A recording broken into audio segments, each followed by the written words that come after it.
Esta es la segunda parte de una serie que acabamos de iniciar, titulada ¿Cuándo iniciará la tribulación? Si lo quieren apuntar para que continúen con esta serie, esta es la segunda parte.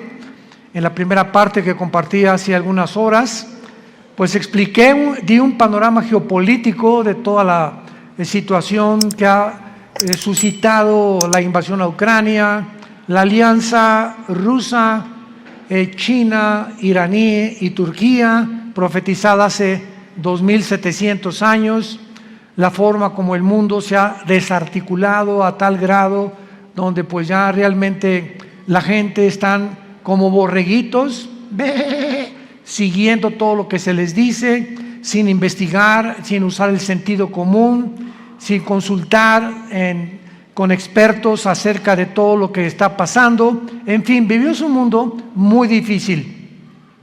Y una de las cosas más importantes es que la Biblia nos revela que vendrá sobre el mundo un periodo de tiempo de terribles catástrofes. No son comparables con nada de lo que en toda la historia, escuchen esto, ni siquiera con el diluvio universal de los tiempos de Noé. Porque vino el diluvio, ¿verdad? Y murieron inmediatamente todos los seres humanos, menos 8 personas, Noé, su esposa, sus 3 hijos y las 3 esposas de sus hijos. Pero lo que se viene en el mundo se compara en la Biblia con los dolores de parto de una mujer. Cuando una mujer entra en dolores de parto, ya casi al iniciar el 9º mes, vienen dolores, van aumentando hasta que se rompe la fuente y llega la criatura tan esperada con el último dolor. Cristo comparó estos dolores de parto como se iba a llevar a cabo o como se iba a suceder los elementos geopolíticos, filosóficos, religiosos en el planeta Tierra antes de que Él venga por segunda vez. Y Cristo nos enseña, y sus apóstoles también, muy claramente, que debíamos mantenernos vigilantes. Dice en Lucas 21:30 en adelante, para que sean dignos de escapar. ¿De escapar de qué? Pues de la tribulación. ¿De qué otra cosa vamos a poder escapar, verdad? Porque hay personas que enseñan que la iglesia va a atravesar la tribulación. Pero cuando este estudio nos va a ayudar a ampliar nuestra capacidad de comprensión teológica y bíblicamente para entender que es imposible que la iglesia atraviese la gran tribulación. Nos vamos antes. Tal vez ahorita saliendo, tal vez ahorita en la noche, mañana, la semana que entra, no sabemos el día y la hora, pero ya los cascos del Apocalipsis se encuentran sonando en el cielo. Y a la voz del novio está gritándole a la novia: vengo por ustedes, prepárate, porque muchos en ese momento me dirán: Señor, Señor, y les contestaré: yo nunca te conocí. Hablamos lenguas, hicimos milagros. También los demonios pueden imitar los dones y pueden imitar los milagros. Nunca los conocí porque nunca hicieron mi voluntad. ¿Y cuál es la voluntad de un cristiano? Bueno, cuando se formó la iglesia, desde el inicio de la iglesia, Hechos 1:8, y recibirán poder cuando haya venido el Espíritu Santo y me serán testigos. Entonces, la voluntad de Dios es que tú y tú y tú y yo y todos los que seguimos a Jesús hablemos del amor de la cruz. Le hables a tu familia, le des testimonio de lo que Dios hizo en tu vida. Puedes comenzar con eso: fíjate que pues yo era así y era así, etcétera, etcétera. En la Navidad, en una fiesta, en un cumpleaños, y mi vida cambió. ¿Y por qué? Pues conocí a Jesucristo. Oye, pues yo también sigo a Dios, etcétera, etcétera. Y le contestas tú: ¿a cuál Dios? Los hindúes tenían 6 millones de dioses. Entonces la gente tiene muchas escapatorias, ¿verdad? Yo sigo a Jesús. Una vez le pregunté a una persona y le dije: ¿a cuál? ¿Cómo que a cuál? Le dije: mi cuñado se llama Jesús. O sea, dice, seguimos a Jesús. Bueno, hay cantidades de Jesuses, ¿no? Y el Jesús de la Biblia es otra cosa. Entonces vamos adiestrándonos para prepararnos para estar mejor listos para estos tiempos que vivimos. Muy bien. Muchas personas creen que el rapto de la iglesia va a ser el inicio de la tribulación. O sea, desaparecemos del mundo millones de personas y en ese momento comienza el anticristo a confirmar un pacto con los judíos y con varias naciones árabes. Sin embargo, no es eso lo que enseña la Biblia. El principal propósito de la tribulación, y la tribulación no se inicia con el rapto de la iglesia. Podemos irnos, por ejemplo, hoy en la noche en el rapto de la iglesia, viene Cristo mañana por nosotros, y pueden pasar un mes, 2 meses o tal vez un año cuando comience la tribulación. Entonces no necesariamente viene el rapto e inmediatamente comienza la tribulación. La tribulación, los que quieran apuntar, comienza, tiene su inicio cuando el anticristo confirme un pacto de paz con la nación de Israel y con naciones árabes. Abran sus Biblias en el libro de Daniel, capítulo 9, versículo 27. Daniel 9, versículo 27. En este capítulo 9 de Daniel, de los versículos 24 al 27, se encuentra la famosa semana 70 de Daniel.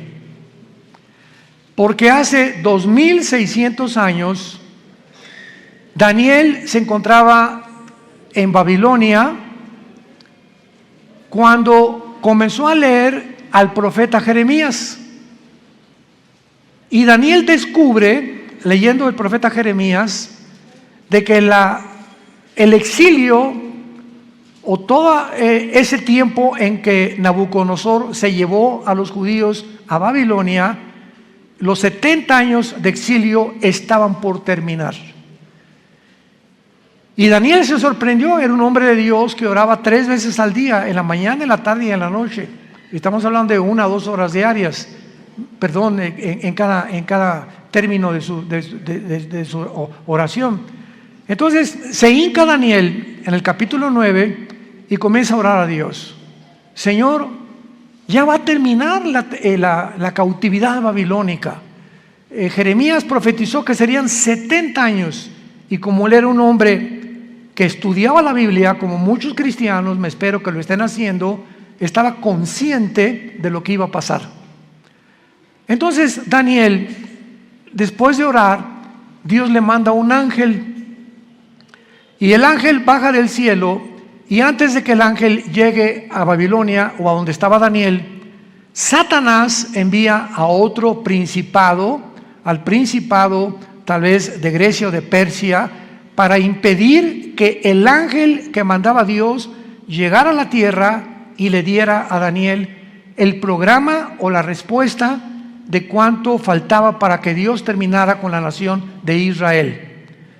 Entonces hay una guerra en el cielo, está en el capítulo 10 de Daniel, hay una guerra en el cielo. Finalmente el ángel llega hasta donde era Daniel, y el ángel le revela a Daniel todo el programa cronológicamente de la nación de Israel.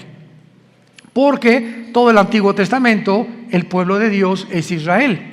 El Nuevo Testamento es la iglesia, y la iglesia no es Israel, ni Israel es la iglesia. Son 2 entidades completamente diferentes. Israel no era el cuerpo de Cristo como se formó con la iglesia.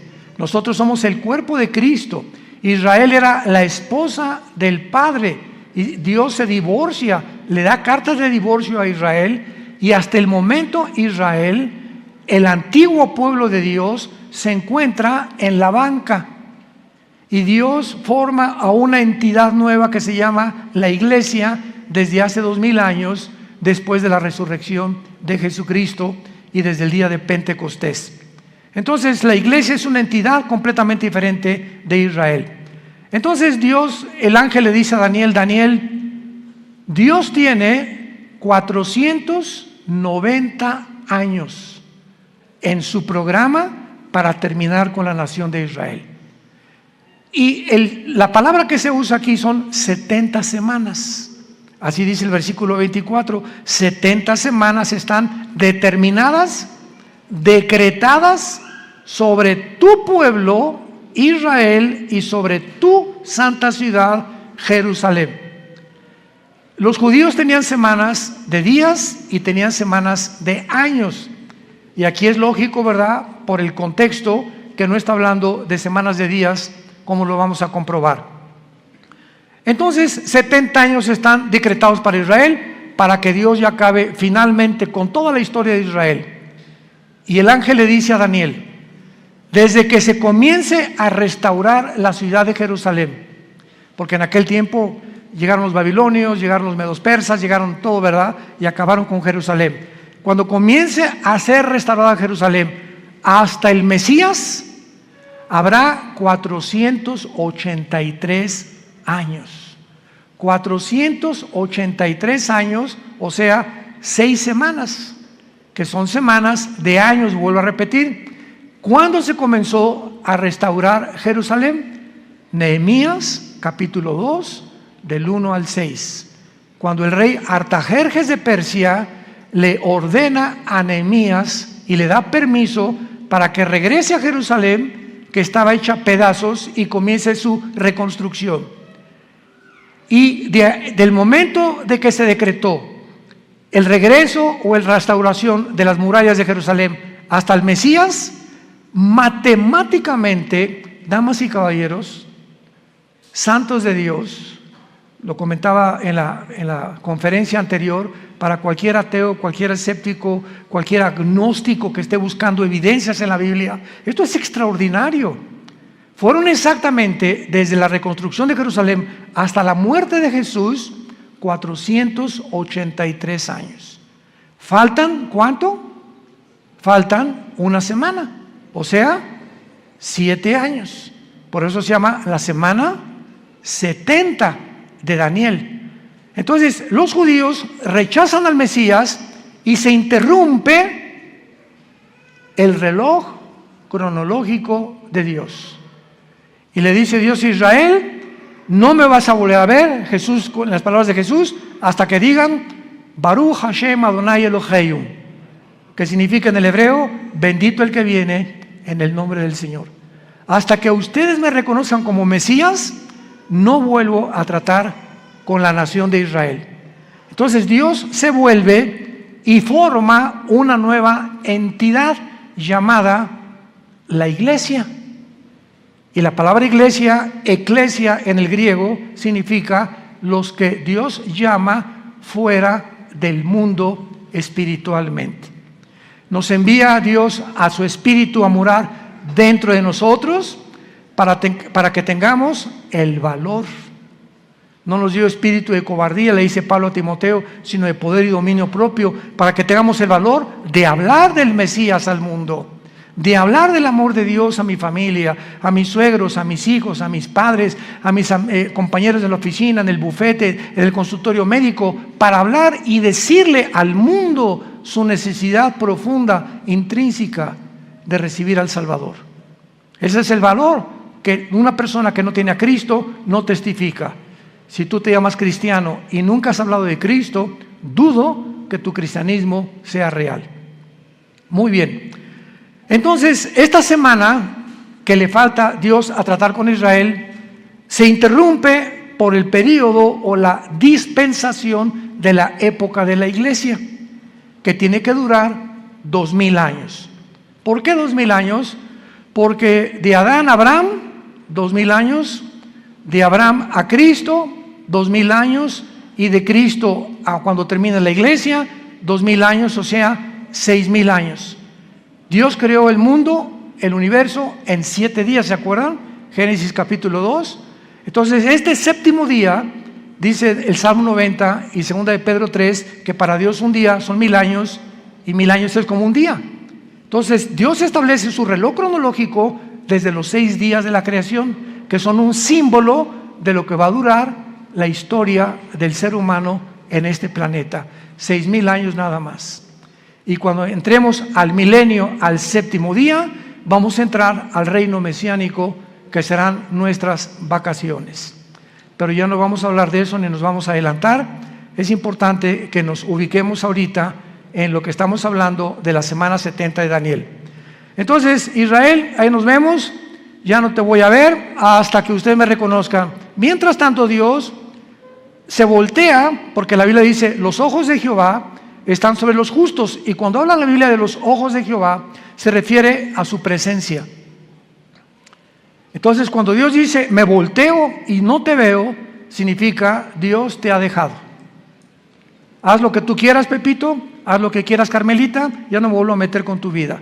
Y se voltea a Dios y te deja que te hundas y toques fondo.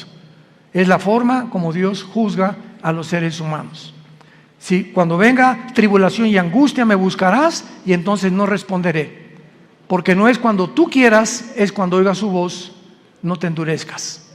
Y ahorita ustedes están escuchando la voz de la palabra de Dios. Entonces, adiós Israel, Dios forma a la iglesia y comienza Dios a trabajar con nosotros, con el Espíritu Santo. La iglesia tiene que llegar a su final. Porque si no llega a su final, ¿cuándo va Dios a regresar con Israel? Entonces, durante este tiempo de la iglesia, he oído a muchos predicadores que han dicho que ya Dios no tiene que ver nada con Israel, que la iglesia tomó el lugar de Israel y que Israel ya se olvidó de Dios. Yo siempre les digo, leer Romanos 9, 10 y 11. 3 capítulos del libro de Romanos de Pablo mencionan que Dios no ha acabado con Israel. A nosotros nos injertó en el olivo original, en el olivo natural que es Israel, y nosotros somos el olivo silvestre. No somos el original, fuimos injertados en el olivo y en las promesas que Dios le dio en el pacto abrahámico a Abraham. Entonces todas las promesas que Dios tenía para Israel se vuelven a favor de nosotros, menos la promesa de la tierra, porque la promesa de la tierra que Dios le dio a Israel se va a cumplir en el reino mesiánico.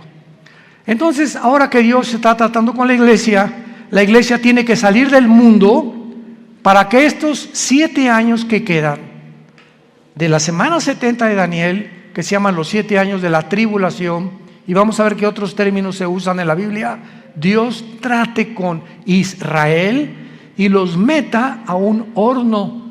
¿Qué microondas ni qué nada? Va a ser un horno de fuego donde los va a purificar para que puedan estar listos y entrar junto con nosotros al reino mesiánico o al reino milenial.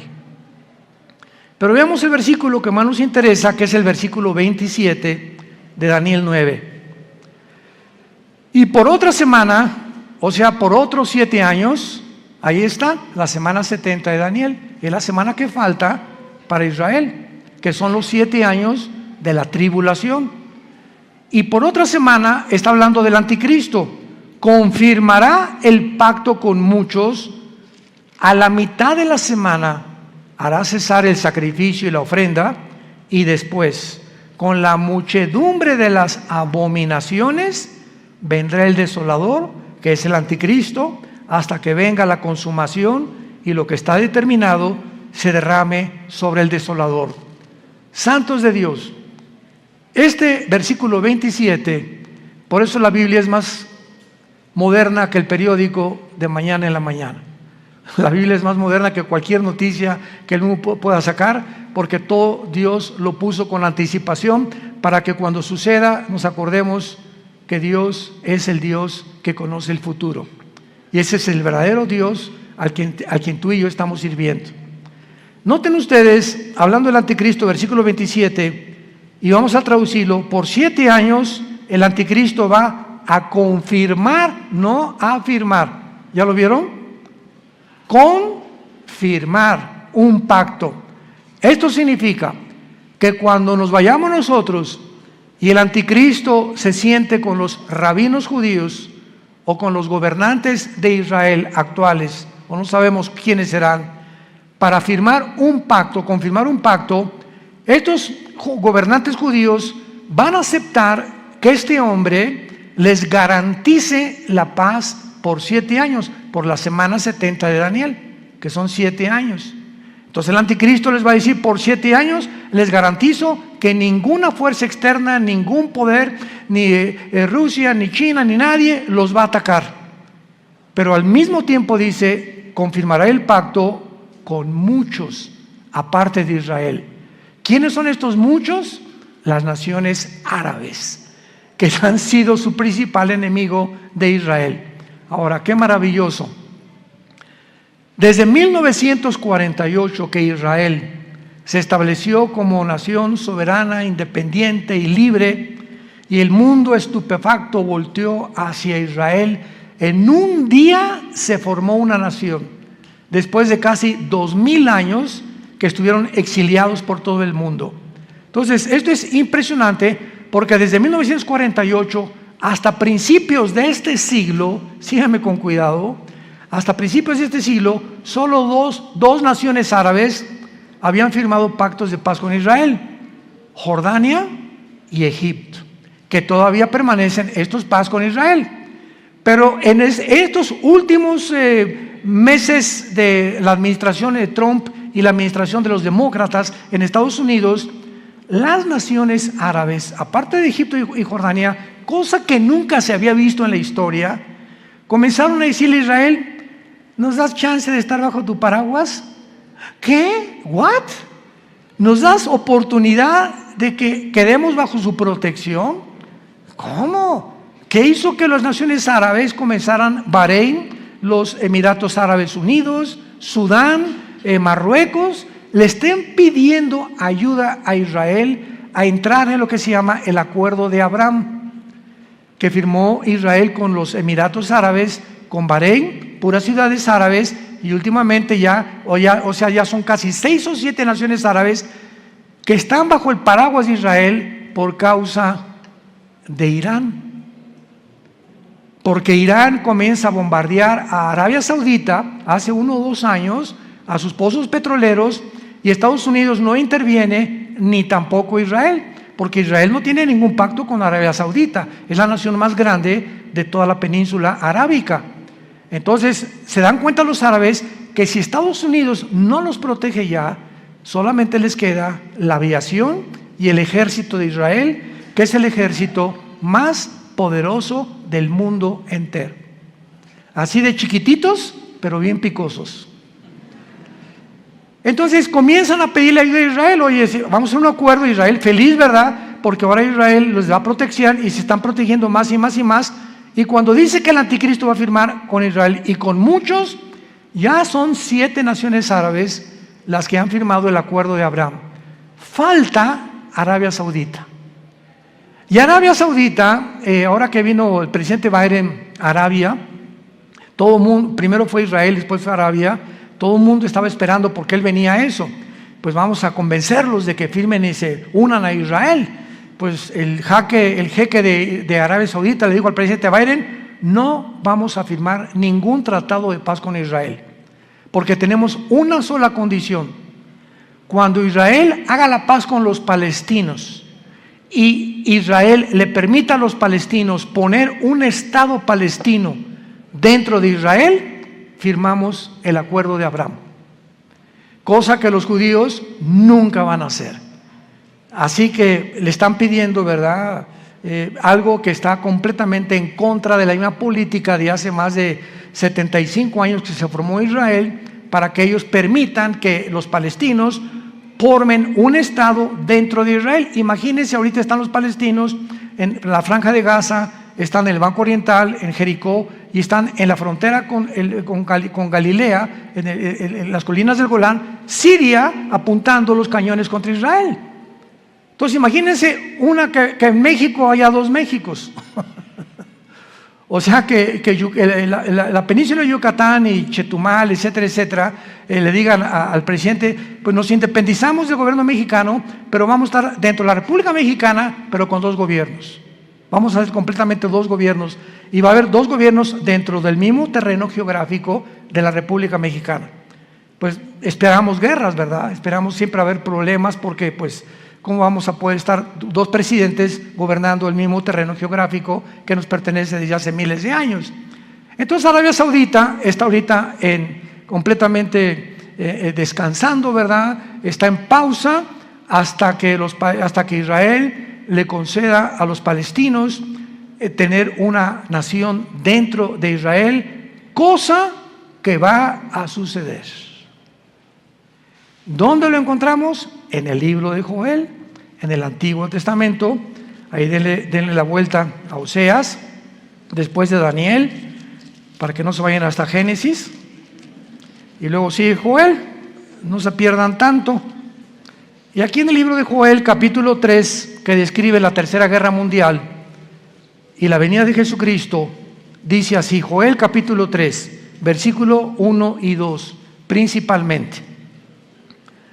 Porque he aquí que en aquellos días y en aquel tiempo en que haré volver la cautividad de Judá y de Jerusalén, reuniré a todas las naciones y las haré descender al valle de Josafat, o sea, al valle del Meguido, donde será y se librará la Tercera Guerra Mundial, conocida como la batalla del Armagedón, que se encuentra en Apocalipsis 16, del 12 al 14.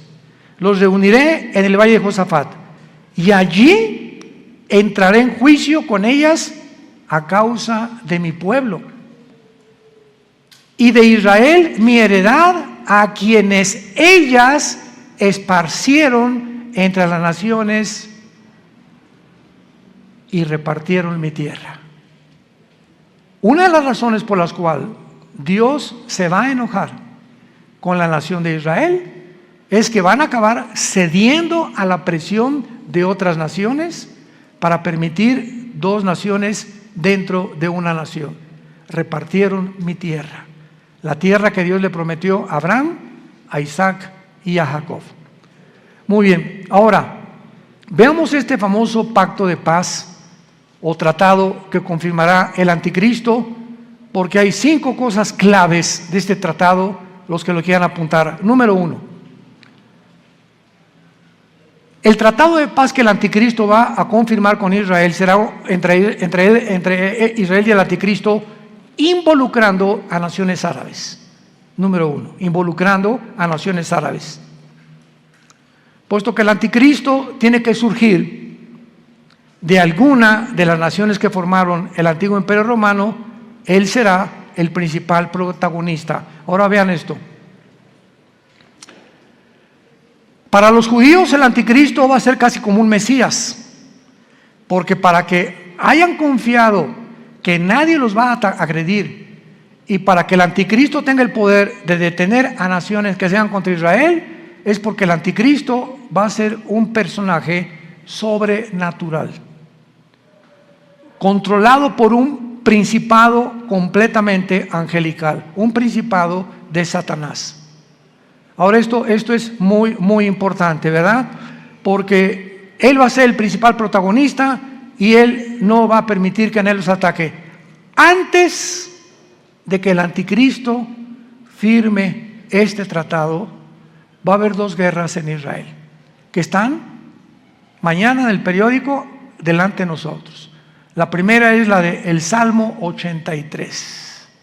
El Salmo 83 profetizó hace 3000 años que las naciones árabes que forman el círculo cercano a Israel, Egipto, Jordania, el Líbano, Irak y Siria, van a tratar de aniquilar a Israel por segunda o tercera o cuarta vez. Lo intentaron en el 48, cuando regresaron. Al otro día, cuando el primer ministro de Israel proclamó Israel como un estado libre y soberano, los atacaron al otro día, el 15 de mayo de 1948. Los volvieron a atacar en 1956. Los volvieron a atacar en la Guerra de los 6 días, 1967, junio del 1 al 7 de 1967. Y los volvieron a atacar en la Guerra de Yom Kippur, 1973. Cuando Yasser Arafat formó el movimiento para la liberación de Palestina, jurando en el decreto que tienen los palestinos: nunca permitiremos que podamos tener un gobierno en Israel sin Jerusalén. Imagínense nada más. Todos los diplomáticos, el presidente Bush, el presidente Carter, el presidente Clinton, el presidente Reagan, el presidente Trump, el presidente Biden, le han dicho a los palestinos, bueno, les damos la mitad de Jerusalén y les damos aquí, les damos allá, y ellos dicen, no, toda Jerusalén. O sea, cosa, ¿verdad? Me río porque es una imposibilidad. Como dijo Benjamín Netanyahu, que tal vez próximamente vuelva a recobrar el primer ministerio en Israel, Netanyahu dijo, el día que realmente nuestros enemigos quieran que les demos Jerusalén, vamos a tener lista la operación Sansón, así se llama, la operación Sansón. ¿Qué pasó con la operación Sansón? ¿Se acuerdan de la vida de Sansón? En Números capítulo 3 en adelante. Bueno, a Sansón le sacaron los ojos, una mujer lo debilitó en sus fuerzas por andar ahí de rabo verde, ¿verdad? Y el Espíritu Santo lo abandonó a Sansón, se quedó sin fuerza, y entonces los filisteos tenían como un circo, lo pusieron lo empujaron, a ver tu fuerza, etc., y comenzaron a burlarse de él. Y ahí Sansón, en medio de este espectáculo donde todos se burlaban de él, los filisteos, le dijo a Dios, Padre, por favor yo te pido, como un último acto de mi voluntad, llévame a donde haya 2 columnas, porque Sansón conocía el teatro filisteo, para que yo pueda derribar este teatro. Y entonces unas personas que lo guiaron, ¿verdad?, lo pusieron debajo de las 2 columnas, y entonces Sansón muere junto con todos los filisteos. O sea, Sansón tenía el ministerio de acabar con los filisteos, y fue hasta su muerte que terminó con ellos. En su muerte terminó con su ministerio. Entonces los judíos le llaman Operación Sansón. Si nos atacan, morimos junto con ustedes. Tenemos la bomba nuclear. Entonces Israel nunca va a permitir una invasión. Hasta este momento no lo ha permitido, y siempre ha ganado. Y nunca Israel ha sido el que provoca a sus enemigos. Nunca él ha buscado la guerra. Siempre se ha defendido de las naciones árabes. Con esto, para que no haya malos entendidos, no estamos hablando que somos judíos, porque ahorita no hay judío, no hay griego, no hay gentil, no hay italiano, no hay mexicano. En Cristo, en la iglesia, todos somos iguales.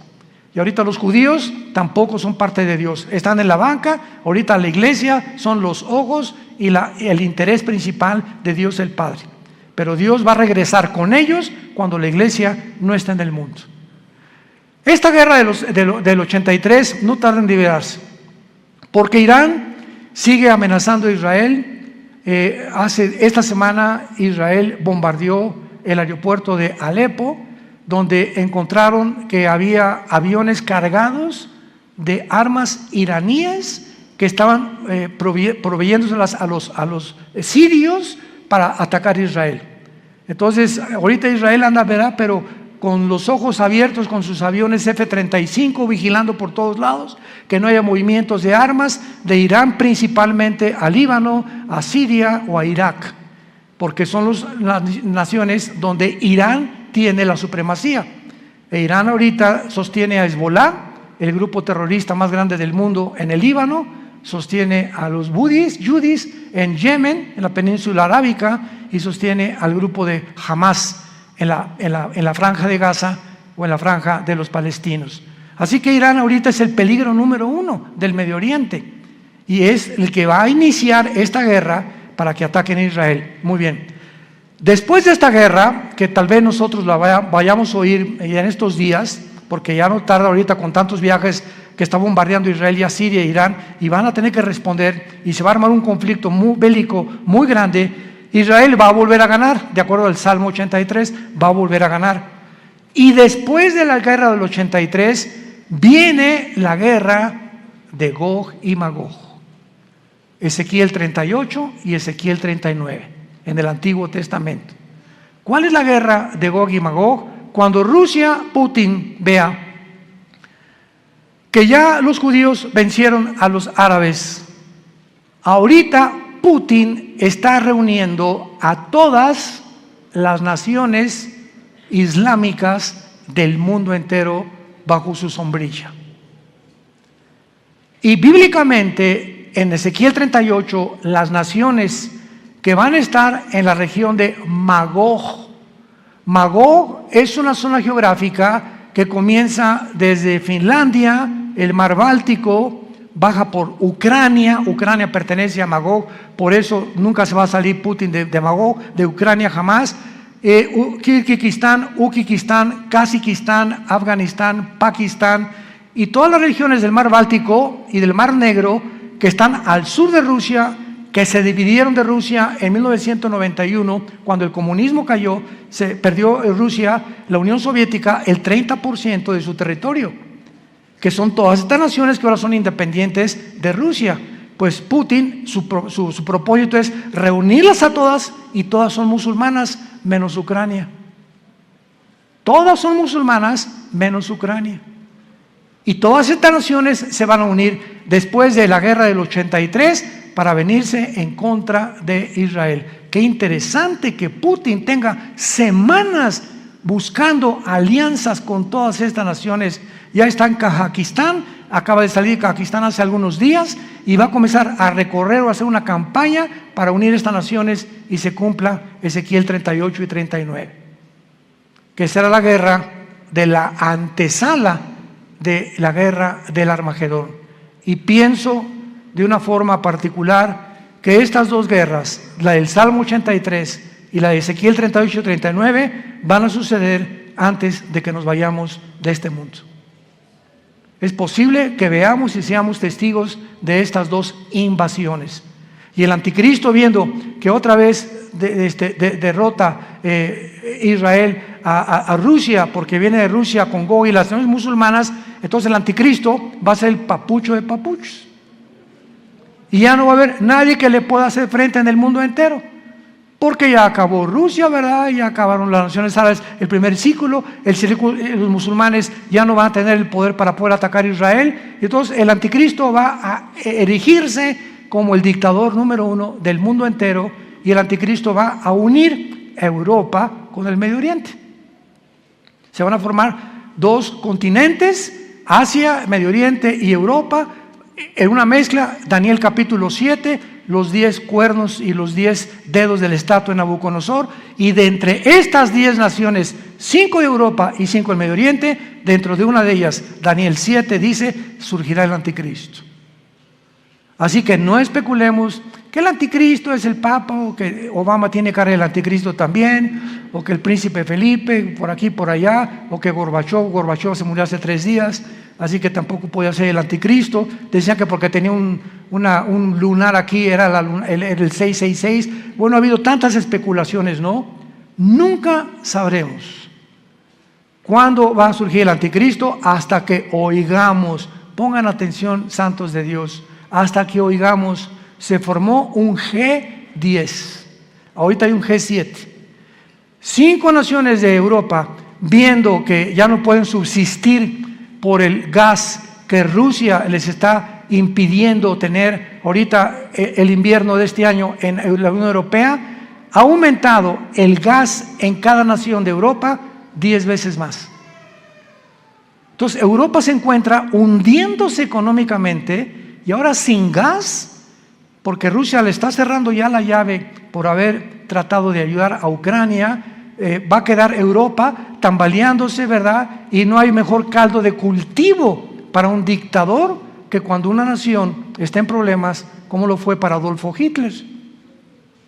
Adolfo Hitler en 1932-33 acaba de pasar la Primera Guerra Mundial, perdió Alemania en la Primera Guerra Mundial. Vino el caos económico en los 30s, donde la gente se está muriendo de hambre, y en medio de este caos Alemania estaba llena de comunistas, porque el comunismo comenzó en el 93 con los bolcheviques, con Lenin. Estaba sin trabajo, no había fábricas, y llega Hitler y crea la Volkswagen, que significa el carro del pueblo. Fernando Porsche fabrica los primeros carros Porsche, hace fábricas, saca Hitler a los comunistas de Alemania, y pues decía la gente, este es el hombre que estamos esperando. Siempre el engaño del populismo, ¿verdad? De los gobiernos populistas. Este es el que estábamos esperando. Porque siempre, desgraciadamente, estamos esperando un hombre que nos saque del hoyo. Y no hay nadie que nos pueda sacar más que Jesucristo, el Hijo de Dios, nada más. Entonces Hitler tenía el caldo de cultivo, ¿verdad? Igual todos los grandes dictadores que ha habido en la historia, Saddam Hussein, el que tú me quieras mencionar, surgen cuando el problema en la nación se encuentra completamente económicamente quebrantada. Y de ahí el que surja, la nación le estará eternamente agradecido que lo sacó del hoyo, pues el anticristo se formará y lo adorarán como Dios. De los milagros va a solucionar el problema de Europa, va a solucionar el problema del Medio Oriente, va a solucionar el problema de África, va a solucionar el problema del hambre, del clima y de todos los problemas que ahorita han sido insolubles. El anticristo tendrá la sabiduría, la destreza, el poder de poder realizarlo. Veamos en el libro de Daniel capítulo 8 lo que acabamos de comentar del anticristo. Porque aquí se escriben en estos versículos claramente los poderes del anticristo durante la tribulación.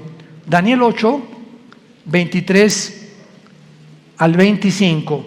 Está hablando de la persona del anticristo.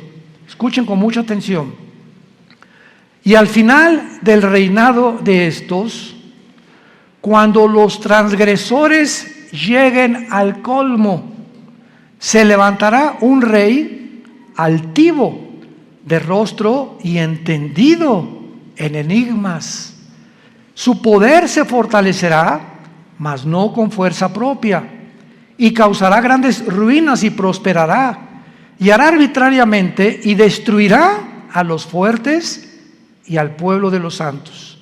Con su sagacidad hará prosperar el engaño. En su mano y en su corazón se engrandecerá, y sin aviso destruirá a muchos, y se levantará contra el príncipe de los príncipes, pero será quebrantado, aunque no por mano humana. Rápidamente, para terminar, resalto estas características. En primer lugar, el poder del anticristo no será de él. Su poder se fortalecerá, mas no con fuerza propia, y lo explica Apocalipsis capítulo 13. Y Satanás le entregó su autoridad, y le entregó su poder, y le entregó su sabiduría al anticristo. Por eso dice, su poder se fortalecerá, pero no de él. Todo lo que él haga será porque estará completamente poseído por principados demoníacos. En segundo lugar, dice el versículo 23, que va a ser un rey altivo de rostro y entendido en enigmas. Apunte la palabra en hebreo, enigmas, que es chida. No chiro, chida. C-H-I-D-H-A. Chida. Escuchen lo que significa la palabra chida. Significa dichos o cosas difíciles de resolver, problemas para la inteligencia común del ser humano.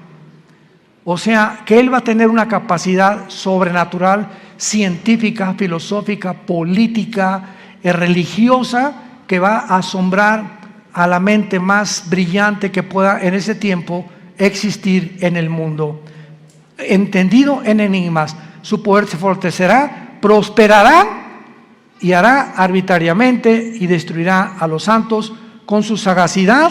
Esta palabra sagacidad es la palabra sekel en el hebreo, S y con K, sekel, apúntala, que significa inteligencia para resolver crisis.